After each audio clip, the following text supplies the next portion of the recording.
हनुमान की जय। उमापति महादेव की जय। बोलो भारत माता की। कृपया कोणी आपसात आता बोलणार नाही, सर्वांनी शांतता ठेवावी. कृपया आपण जिथे आहात तिथे सर्वजण एकतर बसून घ्या किंवा शांत उभे राहा. आपल्या सर्वांचं मनपूर्वक अभिनंदन याकरता आहे. भगवान प्रभू रामचंद्र आपल्या स्थानापासून निघाल्यापासून आपण सर्वांनी या रथयात्रेचं जे पावित्र्य आहे ते पूर्णपणे कायम ठेवलेलं आहे. कुठल्याही प्रकारचं अनुचित वर्तन आपल्याकडून होणार नाही याची आपली सर्व रामभक्तांवर नितांत जबाबदारी आहे. भगवान प्रभू रामचंद्रांची रथयात्रा आपल्या नांदगावपेठ गावाचा वैभव आहे. गाडी पुढे लावून घ्यावं. आपल्या प्राचीन अशा श्रीरामचंद्र संस्थांची ही रथयात्रा गेल्या शेकडो वर्षांपासून आपल्या नांदगावपेठ गावामध्ये संपन्न होत आहे. आपण सर्वजण यावर्षी या रथयात्रेमध्ये सहभागी झालात. अनेक महत्भाग्यवान ग्रामस्थ मंडळी आहेत की जे अनेक वर्षांपासून या रथयात्रेमध्ये येत आहेत. आता हे काळा मारुती संस्थान आहे. मारुतीराला वंदन करून आपल्या सर्वांना कल्पना आहे या ठिकाणी दोन कुटी आहेत. एक कुटी आहे निषादराज गुहकाची आणि दुसरी आहे भगवान प्रभू रामचंद्रांचे अत्यंत प्रिय बंधू भरतांची. भगवान प्रभू रामचंद्रांची रामकथा आपण या ठिकाणी ऐकलेली आहे. भगवान प्रभू रामचंद्रांनी आपल्या अवतार काळामध्ये 11,000 वर्ष राज्य केलं. दशवर्ष सहस्राणी दशवर्ष सुतानीच रामो राज्यमुपासित्वा ब्रह्मलोकम प्रयास्यते. 11,000 वर्ष राज्य केल्यानंतर भगवान प्रभू रामचंद्रांनी ब्रह्मस्थान केलं. हे राज्य कशा प्रकारचं होतं तर तुकाराम महाराजांनी वर्णन केलेलं आहे. झाले राम राज्य काय उडे आमसी धरणीधर पीक गाई ओळल्या मसी स्वप्नीही दुःख कोणी न देखे डोळा. भगवान प्रभू रामांच्या राज्यामध्ये कोणालाही अकाली मृत्यू येत नसे. कोणीही अपमृत्यूला ऍक्सिडेंटल डेथ कोणाच्याही वाट्याला येत नव्हती. वडील मंडळींचा पूर्ण आदर ठेवला जायचा. अत्यंत नैसर्गिक अशा प्रकारची मृत्यू व्यवस्था भगवान प्रभू रामचंद्रांच्या या रामराज्यामध्ये होती. किंबहुना महर्षी वाल्मिकींनी वर्णन केलेलं आहे की एखाद्या अयोध्येवासियाला वाटलं की अजून आपण काही काळ जगावं तर तेवढं देखील सामर्थ्य त्या अयोध्यावासियांमध्ये होतं. आणि याशिवाय देखील धनधान्य पीक हे इतकं गायी ओळल्या मसी तुकोबारायांनी वर्णन केलेलं आहे. भागवत धर्माचे कळस असणारे वारकरी संप्रदायाचे कळस असणारे तुकाराम हे भगवान प्रभू रामचंद्रांच्या अवतार काळात होते आणि म्हणून त्यांनी केलेले हे वर्णन आहे. भगवान प्रभू रामचंद्रांच्या संपूर्ण चरित्रामध्ये ज्या अनेकविध प्रसंग आहेत त्या प्रत्येक ठिकाणी भगवान प्रभू रामचंद्रांचा स्वभाव, त्यांची अत्यंत भावनाशीलता, त्यांच्या अंतःकरणाची रुजुता, सरळता, त्यांचं प्रेम अंतःकरण, त्यांच्या अंतःकरणातलं कारुण्य हे प्रत्येक वेळेला अनुभवाला आलेला आहे. हा जो प्रसंग आपल्या पूर्वजांच्या वडवडिलांच्या पुण्याईने आपण या ठिकाणी संपन्न करतो आहे.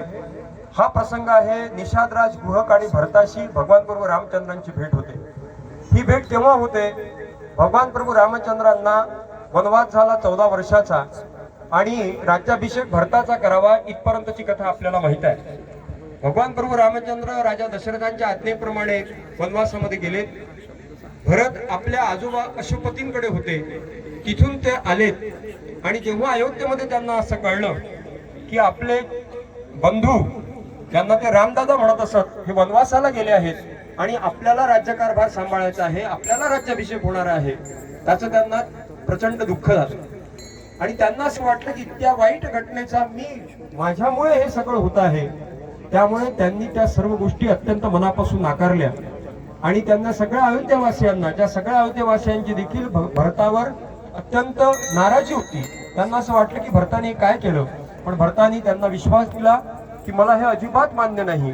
त्यांनी सर्व वासियांना, वडील मंडळींना, वसिष्ठांना, कुलगुरू वसिष्ठांना विनंती केली की मला भगवान प्रभू रामचंद्रांच्या भेटी करता जायचं आहे आणि ते जिथे असतील तिथे राज्याभिषेक करून त्यांना राजा राम म्हणून या ठिकाणी अयोध्येमध्ये आणायचं आहे. आणि म्हणून सगळे जण अयोध्यामधले निघालेत. भरत समोर आहेत आणि सगळे असे निघाले आहेत. भरतांनी त्याच वेळेला अनेक गोष्टींचा आपल्या जीवनामध्ये त्याग केला. परंतु दुर्दैवाची गोष्ट अशी की भरत मार्गाने जात असताना ज्या वेळेला लक्ष्मणाला भरत दिसले त्यावेळेला लक्ष्मण मात्र भरतांना समजू शकले नाही. हा प्रसंग आपण सर्वांनी समजून घेण्यासारखा आहे. आणि लक्ष्मण आतमध्ये गेले त्यावेळेला ते एका वृक्षावर होते. त्यांना सगळं एकंदर हलकुल्लोळ मासलेला वना दिसला.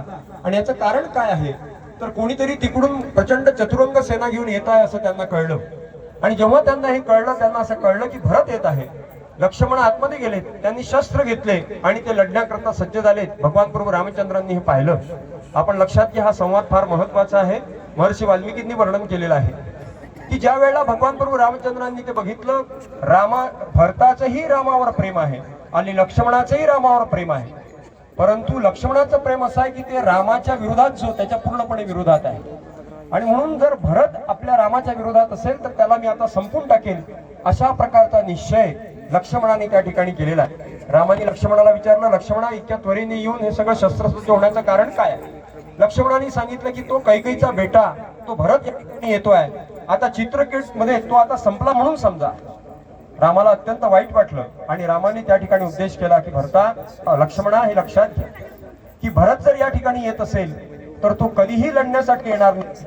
मी तुला खात्रीनं सांगतो की भरताचं माझ्या रोड निश्चिम प्रेम आहे की तो मला ही विनंती करण्याकरताच आला असेल की मी त्या ठिकाणी यावं आणि राज्यकारभार सांभाळावा. लक्ष्मणाने रामाला म्हटलं की तुम्ही खूप भोळे आहात म्हणूनच तुम्हाला त्या ठिकाणी अयोध्येमधून या वनवासामध्ये पाठवल्या गेलेलं आहे. परंतु आता मात्र तुम्ही तशा प्रकारचा भोळेपणा करू नका आणि मला आता तुम्ही परवानगी द्या, अनुमती द्या की आता मी त्या भरताला या ठिकाणी संपवून टाकेल. त्यावेळेला फक्त रामायणामध्ये एकदा भगवान प्रभू रामचंद्रांनी लक्ष्मणाला दुखवलेला आहे, नवे नवे लक्ष्मणाचा अपमान केलेला आहे. आणि त्या ठिकाणी राम अत्यंत रागाने लक्ष्मणाला असं म्हणतात की लक्ष्मणा, माझ्या भरतावर शंका घेण्याचं अजिबात कारण नाही.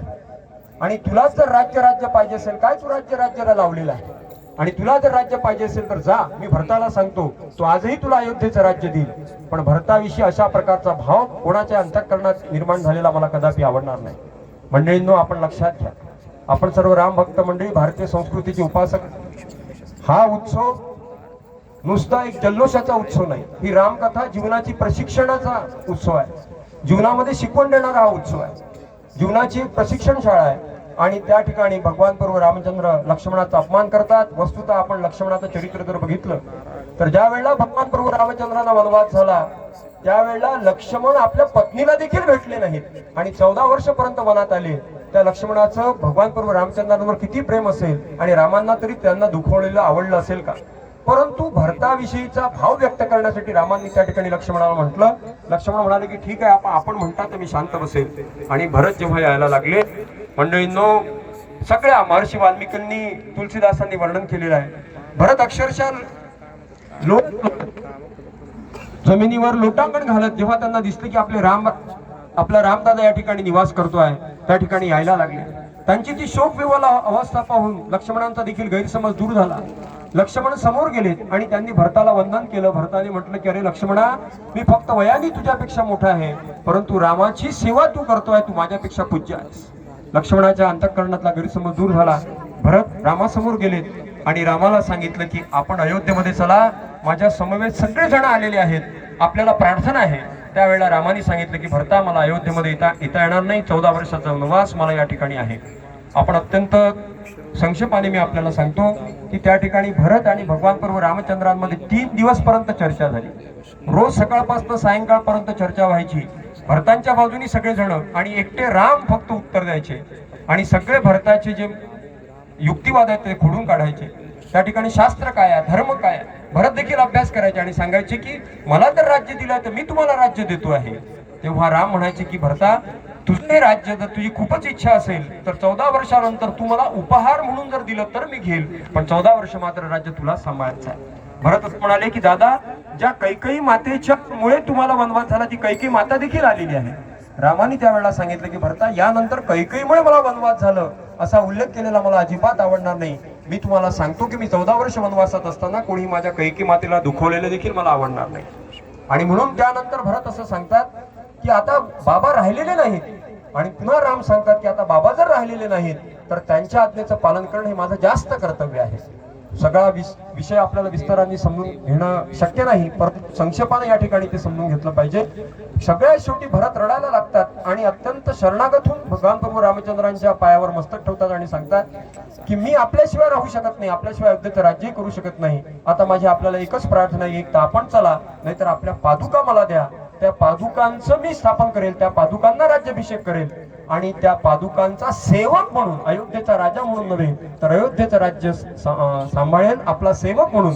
परंतु मी आपल्याला एक गोष्ट मात्र निश्चितपणे सांगतो की 14 वर्षाच्या वनवासानंतर 15व्या दिवशी सूर्यास्तापर्यंत जर तुमचं दर्शन मला झालं नाही तर मी बाजूला अग्निकुंड रचलेलं असेल, जे आपण बाजूला रचलेलं आहे, तिथे माझा देह मी अग्नीला समर्पित करेल. हा भरत तुमचा सेवक म्हणून फक्त अयोध्येचं राज्य सांभाळू शकतो. रामाने भरताला त्याचं आश्वासन दिलं आणि त्याचबरोबर भरताच्या सोबत निषादराज गुहक होते. म्हणून भरत इकडे आहेत आणि निषादराज गुहक आहे. निषादराज गुहक हे भिल्लांचे राजे आहेत. यांची आणि रामाची मैत्री महर्षी वसिष्ठांच्या आश्रमामध्ये दोघं शिक्षण घेत होते तेव्हा झाली होती. आणि त्यानंतर पुन्हा निषादराज गुहक आपल्या स्वस्थानी परत गेले आणि ज्या वेळेला त्यांना कळलं की अयोध्येच्या राजकुमाराला वनवास झालेला, त्यांचा विश्वास बसला नाही. परंतु त्यांच्या राज्यामध्ये सर्व भिल्लांच्या मधल्या तरुण पोरांनी त्यांना सांगितलं की खरंच अयोध्येचे राजकुमार आता वनवासाला निघाले आहेत. त्यांनी ताबडतोब आपल्या राज्याची बैठक घेतली, सगळ्या वडील मंडळींना विनंती केली की हे राज्य रामाला देऊ इच्छितो. आपण लक्षात घ्या की भिल्लांचा राजा निषाद राजाचं किती प्रेम रामावर असेल आणि या राज्याचा राजा रामाने व्हावं अशी माझी इच्छा. सर्वांनी त्याला अनुमती दिली. ते रामाकडे आले. रामाने त्यांची देखील प्रार्थना स्वीकारली नाही. निषाद राजाने सांगितलं की रामा, हे राज्य तुझं आहे आणि तू माझ्यावर मित्र म्हणून किती प्रेम केलेलं आहेस. पण रामाने सांगितलं की निषादा, मी तुझं म्हणणं सगळं समजू शकतो, पण माझं म्हणणं तू ऐक. मला काही बंधन आहेत, नियम आहेत, त्या नियमांचं मला 14 वर्षाचं पालन करायचं आहे. मी तुझ्या आदरातिथ्याचा देखील स्वीकार करू शकत नाही. त्यावेळेला निषादराज गोकांनी प्रार्थना केली की रामा, आता मी तुमचं सर्व म्हणणं ऐकतो, पण 14 वर्षानंतर जेव्हा तुम्ही परत जाल तेव्हा माझ्या आदरातिथ्याचा आपण स्वीकार कराल, या आशेवर मी 14 वर्ष जगेल. अशा प्रकारे निषादराज गुहक आणि या ठिकाणी बसल्या मंडळींनो, हे अद्भुत अशा प्रकारचं चरित्र आहे. राजाधिराज रामचंद्र भगवान की जय. आणि ज्या वेळेला येताना भगवान प्रभू रामचंद्रांना विलंब व्हायला लागला येण्याकरता, कारण की त्यांचं ठिकठिकाणी स्वागत होत होतं. ऋषी मुनींना देखील त्यांनी जात असताना वेळ दिलेला नव्हता. अशाच वेळेला मग भगवान प्रभू रामचंद्रांचे निस्सीम आणि अत्यंत विश्वासू सेवक हनुमंतराया, ज्यांना आपण आता या ठिकाणी रथयात्रेसोबत ते आलेले आहेत, त्या हनुमंतरायांना भगवान प्रभू रामचंद्रांनी अत्यंत विश्वासू सेवक म्हणून समोर पाठवलं आणि सांगितलं की माझा प्रिय मित्र निषादराज गुहक याला आणि माझा बंधू भरत याला जाऊन सांगा की मी येतो आहे, मी थोड्याच वेळात पोहोचतो आहे, तुम्ही चुकूनही आपला देह अग्नीच्या स्वाधीन करू नका. अशा प्रकारचा भगवान प्रभू रामचंद्रांचा संदेश घेऊन हनुमंतराया या ठिकाणी आलेले आहेत. आपलं सर्वांचं महत्भाग्य आहे की आपल्या ऋषीमुनींनी रचलेल्या श्लोकाच्या आधारे आपण आता हनुमंतराया, निषादराज गुहक आणि भरताची भेट घडवून हनुमंतराय आता त्यांना सांगतील की राम आलेले आहेत, तुम्ही आपला देह अग्नीच्या स्वाधीन करू नका. पण अग्नी हा परमेश्वर आहे, अग्नीचा अपमान करता येत नाही. म्हणून मग हनुमंतराया, निषादराज गुहक आणि भरत ते अग्निकुंड पेटवतात आणि त्या अग्निदेवतेला प्रदक्षिणा घालून त्या अग्निदेवतेची त्या ठिकाणी पूजा अर्चना करतात आणि भगवान प्रभू रामचंद्र थोड्याच वेळात नंतर त्या ठिकाणी येतात. आणि म्हणून आता आपण आपल्याला श्लोकाला प्रारंभ करून या ठिकाणी ही भरत भेट आणि निषादराज गुहकांची भेट घडून आणू. तत्पूर्वी पुन्हा मी आपल्याला एकदा आठवण करून देतो की उद्या सकाळी गोपालकाला आणि त्यानंतर महाप्रसाद आहे. महाप्रसादाकरता सर्वांना भगवान प्रभू रामचंद्रांकडून निमंत्रण आहे. त्याच वेळेला महाप्रसादाच्या बाबतीत ज्यांना जी जी सेवा देता येईल ती आपण द्यावी.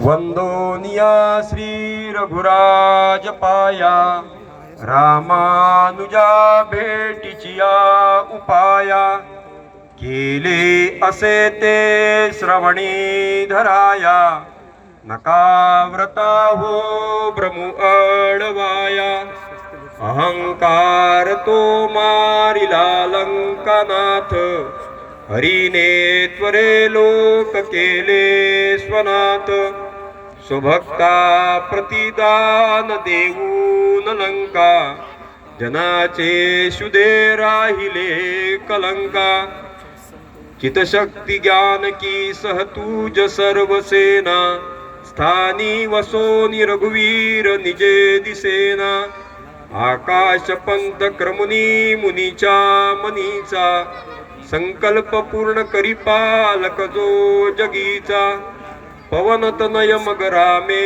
भरताचे स्वागतासी कळवाया पाठविला दास पुढे लोकांचा सर्व शोक हरवाया तो पवनात्मज मार्गी सांगे गृहकासी राम आला हे नंदीग्रामी गेला तनुजा कुटिला धरो निलवला हे राजाधिराज रामचंद्र भगवान की जय। श्रीराम आले श्रीराम आले श्रीराम आले श्रीराम जय जय राम श्रीराम जय जय राम श्रीराम जय जय राम श्रीराम जय जय राम श्रीराम जय जय राम।